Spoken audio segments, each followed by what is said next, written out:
ನಿಮಗೆ ಯಾವ ನೈತಿಕತೆ ಇದೆ ನನ್ನ ಮೇಲೆ ಕೇಸ್ ದಾಖಲಿಸೋಕೆ ಎಂದು ವಿಧಾನ ಪರಿಷತ್ ಸದಸ್ಯ ಸಿಟಿ ರವಿ ಸರ್ಕಾರವನ್ನು ಪ್ರಶ್ನಿಸಿದರು. ಮಂಡ್ಯ ಜಿಲ್ಲೆ ಮಳವಳ್ಳಿ ಪಟ್ಟಣದ ಖಾಸಗಿ ಹೋಟೆಲ್ನಲ್ಲಿ ರಾಜ್ಯ ಶೈಕ್ಷಣಿಕ ದಿಕ್ಸೂಚಿ ಮತ್ತು ಸುಧಾರಣಾ ಸಮಿತಿ ವತಿಯಿಂದ ಆಯೋಜಿಸಲಾಗಿದ್ದ ಸರ್ಕಾರಿ ಶಾಲೆಗಳ ಉನ್ನತೀಕರಣ ಹೆಜ್ಜೆಗಳು ಕುರಿತಾದ ವಿಚಾರಗೋಷ್ಠಿ, ಚಂದ್ರೋದಯ ಚಾರಿಟಬಲ್ ಟ್ರಸ್ಟ್ ಉದ್ಘಾಟನಾ ಸಮಾರಂಭ ಹಾಗೂ ಚಂದ್ರಶೇಖರ್ ದಡದಪುರ ಅವರ ಅಭಿನಂದನಾ ಸಮಾರಂಭವನ್ನು ಉದ್ಘಾಟಿಸಿ ಬಳಿಕ ಸುದ್ದಿಗಾರರೊಂದಿಗೆ ಮಾತನಾಡಿದ ಅವರು, ತನ್ನ ವಿರುದ್ಧ ಮದ್ದೂರಿನಲ್ಲಿ ಎಫ್ಐಆರ್ ದಾಖಲು ಮಾಡಿರುವ ಹಿನ್ನೆಲೆ ಸರ್ಕಾರಕ್ಕೆ ನೈತಿಕತೆ ಪಾಠ ಮಾಡಿದರು. ಇವರಿಗೆ ಏನಾಗಿದೆ ಅಂದ್ರೆ ಅವತ್ತು ಮಸೀದಿಯಿಂದ ಗಣೇಶನ ಮೇಲೆ ಕಲ್ಲು ಎಸೆದರು. ಇದಕ್ಕೆ ಮದ್ದೂರಿನ ಜನತೆ ಅವತ್ತು ಆಕ್ರೋಶ ವ್ಯಕ್ತಪಡಿಸಿದರು. ಅವರು ಕೂಡ ಒಪ್ಪಿಕೊಂಡರು, ನಮ್ಮ ಕಡೆಯಿಂದ ತಪ್ಪಾಗಿದೆ ಕ್ಷಮಿಸಿ ಅಂತ. ಅದಕ್ಕೆ ಈಗ ಇವರು ಬ್ಯಾಲೆನ್ಸ್ ಮಾಡಬೇಕು, ಅದಕ್ಕೆ ಈಗ ನನ್ನ ಮೇಲೆ ಕೇಸ್ ಹಾಕಿದ್ದಾರೆ ಎಂದು ಕಿಡಿಕಾರಿದರು. ಇದಕ್ಕೂ ಮುನ್ನ ವೇದಿಕೆ ಕಾರ್ಯಕ್ರಮದಲ್ಲಿ ಮಾತನಾಡಿದ ಅವರು, ಜಿಲ್ಲೆ ಹಾಗೂ ರಾಜ್ಯದ ಸರ್ಕಾರಿ ಶಾಲೆಗಳ ಪುನಶ್ಚೇತನಕ್ಕೆ ಚಂದ್ರೋದಯ ಚಾರಿಟಬಲ್ ಟ್ರಸ್ಟ್ ಸ್ಥಾಪನೆಯಾಗಿರುವುದು ಸಂತಸದ ವಿಷಯ. ಜೊತೆಗೆ ರಾಜ್ಯ ಶೈಕ್ಷಣಿಕ ಮತ್ತು ಸುಧಾರಣಾ ಸಮಿತಿ ಸರ್ಕಾರಿ ಶಾಲೆಗಳ ಉಳಿವಿಗೆ ಹಾಗೂ ಶಿಕ್ಷಣದ ಗುಣಮಟ್ಟಕ್ಕೆ ಹೆಚ್ಚು ಒತ್ತು ನೀಡುತ್ತಿರುವುದು ಶ್ಲಾಘನೀಯ. ಹಾಗೆಯೇ ಪ್ರತಿಯೊಬ್ಬರೂ ತಮ್ಮ ತಮ್ಮ ಗ್ರಾಮಗಳ ಸರ್ಕಾರಿ ಶಾಲೆಗಳ ಉಳಿವಿಗಾಗಿ ಕಾರ್ಯೋನ್ಮುಖರಾಗಬೇಕೆಂದು ತಿಳಿಸಿದರು. ಉದ್ಯಮಿ ಚಂದ್ರಶೇಖರ್ ದಡದಪುರ ಹಾಗೂ ಸಂವಿಧಾನ ವಿಶ್ಲೇಷಕ ಸುಧಾಕರ್ ಹೊಸಹಳ್ಳಿ ಮಾತನಾಡಿ, ಸಮಾಜಮುಖಿ ಚಿಂತನೆ ಹಾಗೂ ಸರ್ಕಾರಿ ಶಾಲೆಗಳ ಉಳಿವಿಗಾಗಿ ಚಂದ್ರೋದಯ ಟ್ರಸ್ಟ್ ಅನ್ನು ಸ್ಥಾಪಿಸಲಾಗಿದೆ. ಟ್ರಸ್ಟ್ನ ಮೊದಲ ಹೆಜ್ಜೆಯಾಗಿ ಸರ್ಕಾರಿ ಶಾಲೆಗಳ ಉನ್ನತೀಕರಣದ ಹೆಜ್ಜೆಗಳು ಎಂಬ ವಿಚಾರಗೋಷ್ಠಿ ನಡೆದಿದ್ದು, ಹಂತ ಹಂತವಾಗಿ ಜಿಲ್ಲಾದ್ಯಂತ ಸರ್ಕಾರಿ ಶಾಲೆಗಳ ಉಳಿವಿಗೆ ಶ್ರಮಿಸುವುದಾಗಿ ತಿಳಿಸಿದರು. ಕಾರ್ಯಕ್ರಮದಲ್ಲಿ ನಿವೃತ್ತ ಕುಲಪತಿ ಪ್ರೊಫೆಸರ್ ಹರೀಶ್, ಪಾಂಡವಪುರ ತಹಸೀಲ್ದಾರ್ ಸಂತೋಷ್ ಸೇರಿದಂತೆ ಟ್ರಸ್ಟ್ನ ಪದಾಧಿಕಾರಿಗಳು ಉಪಸ್ಥಿತರಿದ್ದರು. ಅದಕ್ಕೆ ನನ್ನ ಮೇಲೆ ಕೇಸ್ ಹಾಕಿದ್ದಾರೆ. ನಾನು ಅವ್ರಿಗೆ ಕೇಳಕ್ಕೆ ಬಯಸ್ತೇನೆ, ನಾನು ಪ್ರಚೋದನಕಾರಿಯಾಗಿ ಭಾಷಣ ಮಾಡಿದ್ದೀನಿ ಅಂತ ಕೇಸ್ ಹಾಕಿದ್ದೀರಿ. ನಾನು ಕಾನೂನು ಪ್ರಕಾರ ನಿಮ್ಮ ಕೇಸನ್ನು ಎದುರಿಸ್ತೇನೆ.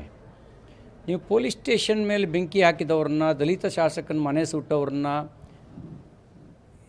ದೊಂಬಿ ಎಬ್ಬಿಸಿದವ್ರನ್ನ, ಅಂಗಡಿ ಲೂಟಿ ಮಾಡಿದವ್ರನ್ನ ಅವ್ರ ಕೇಸ್ ವಾಪಸ್ ತಗೊಳ್ಳುವಂಥ ಶಿಫಾರಸನ್ನ ಕ್ಯಾಬಿನೆಟಲ್ಲಿ ಮಾಡಿದ್ದೀರಲ್ಲ. ನಿಮಗೆ ಯಾವ ನೈತಿಕತೆ ಇದೆ ನನ್ನ ಮೇಲೆ ಕೇಸ್ ದಾಖಲಿಸೋದಕ್ಕೆ? ಅದಕ್ಕೆ ಸರ್ಕಾರನ ಕೇಳಕ್ಕೆ ಬಯಸ್ತೇನೆ, ನಿಮ್ಗೆ ಯಾವ ನೈತಿಕತೆ ಇದೆ?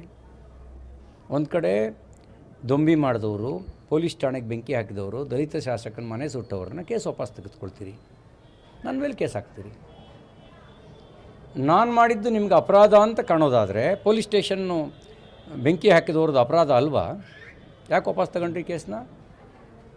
ದಲಿತ ಶಾಸಕನ ಮನೆ ಸುಟ್ಟಿದ್ದು ಅಪರಾಧ ಅಲ್ವಾ? ನಂದು ಪ್ರೊವೊಕೇಶನ್ ಸ್ಪೀಚೇ ನಿಮಗೆ ಅಪರಾಧ ಅನ್ನೋದಾದರೆ ಕಲ್ಲು ಹೊಡೆದಿದ್ದು ಪ್ರೊವೊಕೇಟ್ ಮಾಡ್ದಂಗೆ ಅಲ್ವಾ? ಪಾಕಿಸ್ತಾನ ಜಿಂದಾಬಾದ್ ಒಂದು ಕೂಗೋದನ್ನು ಸಹಿಸ್ಕೊಳ್ಬೇಕಾ? ನಮ್ಮ ಮಳವಳ್ಳಿ ತಾಲೂಕಿನ ಸರ್ಕಾರಿ ಉನ್ನತಿ ಶಾಲೆಗಳನ್ನ ಉನ್ನತೀಕರಣಗೊಳಿಸೋದು ಹೇಗೆ ಅನ್ನೋ ನಿಟ್ಟಿನಲ್ಲಿ ಒಂದು ವಿಚಾರಗೋಷ್ಠಿ ಕರೆಯಲಾಗಿತ್ತು. ಇವತ್ತು ಭಾಳ ಯಶಸ್ವಿಯಾಯಿತು. ಜೊತೆಗೆ ನಮ್ಮ ಚಂದ್ರೋದಯ ಚಾರಿಟಬಲ್ ಟ್ರಸ್ಟ್ನ ಉದ್ಘಾಟನೆ ಆಗಿದೆ. ಎರಡರ ಸಹಯೋಗದಲ್ಲಿ ಮುಂದಿನ ದಿನಗಳಲ್ಲಿ ನಮ್ಮ ಮಳವಳ್ಳಿ ತಾಲೂಕಲ್ಲಿ ಒಳ್ಳೊಳ್ಳೆ ಕಾರ್ಯಕ್ರಮಗಳನ್ನು ಮಾಡ್ತೀವಿ ಅಂತ ಹೇಳ್ತಾ ಈ ಮೂಲಕ ನಾನು ಕರೆ ಕೊಡ್ತಿದ್ದೀನಿ. ಶಿಕ್ಷಣದ ಗುಣಮಟ್ಟ ಹೆಚ್ಚಿಸಲಿಕ್ಕೆ ನಿಮ್ಮ ಸಮಿತಿಯಿಂದ ಏನು ಪ್ಲಾನ್ ಆಗುತ್ತೆ? ಏನಂದರೆ ನಾವೆಲ್ಲ ಸರ್ಕಾರಿ ಶಾಲೆಯಿಂದನೇ ಓದಿ ಬಂದಿರೋದಾಗಿರೋದ್ರಿಂದ ಇವಾಗ ಸರ್ಕಾರಿ ಶಾಲೆಗಳಲ್ಲಿ ಅಗತ್ಯವಿರುವಂತಹ ಸೌಲಭ್ಯಗಳೇನೇನಿದೆ, ಫಾರ್ ಎಕ್ಸಾಂಪಲ್ ಅಲ್ಲಿ ಬೋರ್ಡ್ಗಳಿರ್ಬೋದು, ಇಲ್ಲ ಒಂದು ರಂಗಮಂಟಪ ಇರ್ಬೋದು, ಇಲ್ಲ ಅತಿಥಿ ಉಪನ್ಯಾಸಕರ ಕೊರತೆ ಇರ್ಬೋದು, ಇಲ್ಲ ಅಕಾಡೆಮಿಕ್ ಸಂಬಂಧಪಟ್ಟಂತೆ ಏನೇ ಒಂದು ಅವಶ್ಯಕತೆ ಇದ್ದರೆ ಅದನ್ನು ತುಂಬುವುದ್ರ ಮುಖಾಂತರ ನಾವು ಉನ್ನತೀಕರಣಗೊಳಿಸ್ತೀವಿ. ಇದು ಮಾಧ್ಯಮದ ಮೂಲಕ ಹಂಚ್ಕೊಳ್ಳಿಕ್ಕೆ ಭಾಳ ಸಂತೋಷ ಆಗ್ತದೆ. ಕಾರಣ ಏನಂದರೆ ಔಪಚಾರಿಕಕ್ಕೋಸ್ಕರ ಮಾಡಿದ ಟ್ರಸ್ಟ್ ಇದೆಲ್ಲ ಈಗಾಗಲೇ ಅನಾರ್ಗನೈಸ್ಡ್ ಆಗಿ, ಅಂದರೆ ಒಂದು ಸ್ಟ್ರಕ್ಚರ್ ಇಲ್ಲಾರದೆ ನಮ್ಮ ಚಂದ್ರಶೇಖರ್ ದಡದಪುರ ಅವರು ಹಲವಾರು ಈ ರೀತಿಯ ಶಿಕ್ಷಣ ಕ್ಷೇತ್ರಕ್ಕೆ ಭಾಳ ದೊಡ್ಡ ದಾನಿಯಾಗಿ, ಕೊಡುಗೈ ದಾನಿಯಾಗಿ ಸಹಾಯವನ್ನು ಮಾಡಿದ್ದಾರೆ. ಅದನ್ನು ಒಂದು ಸ್ಟ್ರಕ್ಚರ್ ಬೇಸ್ಡಲ್ಲಿ ಮಾಡಬೇಕು ಅಂತ ನಾವು ಶೈಕ್ಷಣಿಕ ದಿಕ್ಸೂಚಿಯ ಸಮಿತಿಯ ಎಲ್ಲ ಸದಸ್ಯರು ನಾವು ಕೇಳ್ಕೊಂಡಾಗ ಅವರು ಅತ್ಯಂತ ಪ್ರೀತಿಯಿಂದ ಅದನ್ನು ಮಾನ್ಯ ಮಾಡಿದ್ದಾರೆ. ನಾವು ಈಗಾಗಲೇ ಜಿಲ್ಲೆಯಲ್ಲಿ ಸರ್ಕಾರಿ ಶಾಲೆಗಳನ್ನು ಅತ್ಯಂತ ಅಧಿಕೃತ ದಾಖಲಾತಿಗಳನ್ನು ತೆಗೆದುಕೊಂಡು ಗುರುತಿಸಿದ್ದೇವೆ. ಪ್ರಿಯಾರಿಟಿ ಬೇಸ್ ಅಂದರೆ ಅವ್ರು ಹೇಳಿದ್ದಾರೆ, ನಾನು ಮಳವಳ್ಳಿಯಿಂದ ನಿಮಗೆ ಕೈ ಜೋಡಿಸ್ತೀನಿ ಅಂತ. ಹಾಗಾಗಿ ಮಳವಳ್ಳಿಯ ಶಾಲೆಯ ಪ್ರಿಯಾರಿಟಿ ಬೇಸ್ ಮೇಲೆ ಮಳವಳ್ಳಿ ಶಾಲೆಯಲ್ಲಿ ಇರುವ ಮೂಲಭೂತ ಸೌಲಭ್ಯಗಳ ಕೊರತೆ ಮತ್ತು as well as teaching staff, ಈಗ ಉದಾಹರಣೆಗೆ ಗೆಸ್ಟ್ ಲೆಕ್ಚರರ್ಸು ಎಷ್ಟೋ ಕಡೆ ಅಪಾಯಿಂಟ್ ಆಗಿರೋದಿಲ್ಲ, ಪರ್ಮನೆಂಟ್ ಸ್ಟಾಫು ರೆಗ್ಯುಲರ್ ಅವರ್ಗಿಂತ ಹೆಚ್ಚು ಪಾಠ ಮಾಡೋಕ್ಕಾಗೋದಿಲ್ಲ. ಹೀಗಾಗಿ ಆ ಥರದ ಮೈನ್ಯೂಟ್ಸ್ ಅದನ್ನು ಗುರುತಚ್ಚಿ ನೀವು ಸಬ್ಮಿಟ್ ಮಾಡಿದರೆ ನಾನು ನಿಮಗೆ ಆರ್ಥಿಕವಾಗಿ ಸಹಾಯ ಮಾಡ್ತೀನಿ ಅಂತ ಹೇಳಿದರೆ, ಮತ್ತು ನಮ್ಮ ಚಾರಿಟಬಲ್ ಟ್ರಸ್ಟ್ ಏನಿದೆ, ನಾನು ಕೂಡ ಅದರಲ್ಲಿ ಮೆಂಬರ್ ಇದ್ದೀನಿ. ಚಾರಿಟಬಲ್ ಟ್ರಸ್ಟ್ ಏನಿದೆ ಅಂದರೆ, ಒಂದು ಚಂದ್ರಶೇಖರ್ ದಡವಾಪುರ ಅವರ ದೊಡ್ಡ ಅಭಿಮಾನಿಗಳ ಬಳಗ ಈಗಾಗಲೇ ಒಬ್ಬರು ನಿಮ್ಗೆ ಗೊತ್ತಿದೆ 25,000 ಚೆಕ್ಕನ್ನು ಕೊಟ್ಟದ್ದು. ಅಂದರೆ ಈ ಸಾರ್ವಜನಿಕ ಹಣ ಪ್ರಾಪರಾಗಿ ಇದು ಆಗಬೇಕು ಅಂತೇಳಿ ಅದು ಅಧಿಕೃತವಾದಂಥ ಒಂದು ಬ್ಯಾಂಕ್ ಖಾತೆಯನ್ನು ಕೂಡ ಮಾಡಿ, ಈ ಹಿಂದೆ ಇದ್ದ ಶೈಕ್ಷಣಿಕ ದಿಕ್ಸೂಚಿಯ ಬ್ಯಾಂಕ್ ಖಾತೆಯನ್ನು ಹೊರತುಪಡಿಸಿ ಇದಕ್ಕೋಸ್ಕರನೇ ಒಂದು ವಿಶೇಷವಾದ ಖಾತೆಯನ್ನು ತೆರೆದು ಅತ್ಯಂತ ಪಾರದರ್ಶಕವಾಗಿ ಇಡೀ ಜಿಲ್ಲೆಯಲ್ಲಿ ನಾವು ಶೈಕ್ಷಣಿಕ ಸೌಲಭ್ಯಗಳನ್ನು ವಿಸ್ತರಿಸಲಿಕ್ಕೆ ನಾವು ಪ್ರಯತ್ನ ಮಾಡ್ತೀವಿ.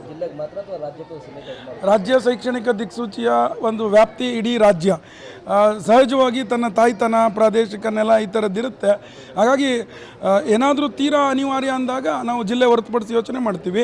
ಈಗ ಉದಾಹರಣೆಗೆ ನಮ್ಮ ಸುರೇಶ್ ಕುಮಾರ್ ಅವರು ಶಿಕ್ಷಣ ಸಚಿವರಿದ್ದಾಗ, ನಾಗೇಶ್ ಅವರು ಇದ್ದಾಗ ಇಡೀ ರಾಜ್ಯದಲ್ಲಿ ನಾವು ಮಂಡ್ಯದಲ್ಲಿ ಕೇಂದ್ರೀಕೃತವಾಗಿ ದಾವಣಗೆರೆ ಇರ್ಬೋದು, ಕಾರವಾರ ಇರ್ಬೋದು, ಎಲ್ಲೆಲ್ಲಿ ಸಮಸ್ಯೆ ಹೆಚ್ಚಾಯಿತು ಅಲ್ಲಿ ಶಿಕ್ಷಕರಿಗೆ ವಿಶೇಷ ಅನುದಾನ ಕೊಡಿಸುವ, ಉದಾಹರಣೆ ಕೋವಿಡ್ನಲ್ಲಿ ಮೃತಪಟ್ಟಂಥ ಕುಟುಂಬಗಳಿಗೆ ಆರ್ಥಿಕ ಅನುದಾನ ಇರಲಿಲ್ಲ, ಅದಕ್ಕೆ ಒಂದು ಸ್ಪೆಷಲ್ ಅಮೆಂಡ್ ಮಾಡೋ ಪ್ರಯತ್ನವನ್ನು ಸಂಘಟನೆ ಮಾಡ್ತು. ಆ ರೀತಿ ಮಾಡ್ತೀವಿ. ಬಟ್ ಈ ಚಾರಿಟಬಲ್ ಟ್ರಸ್ಟ್ನ ಬಹಳ ಮುಖ್ಯ ಮೈನ್ಯೂಟ್ ವ್ಯಾಪ್ತಿ ಯಾವುದಂದರೆ ಡಿಸ್ಟ್ರಿಕ್ಟ್ ಅಂತ ಇಟ್ಕೊಳ್ತೀವಿ.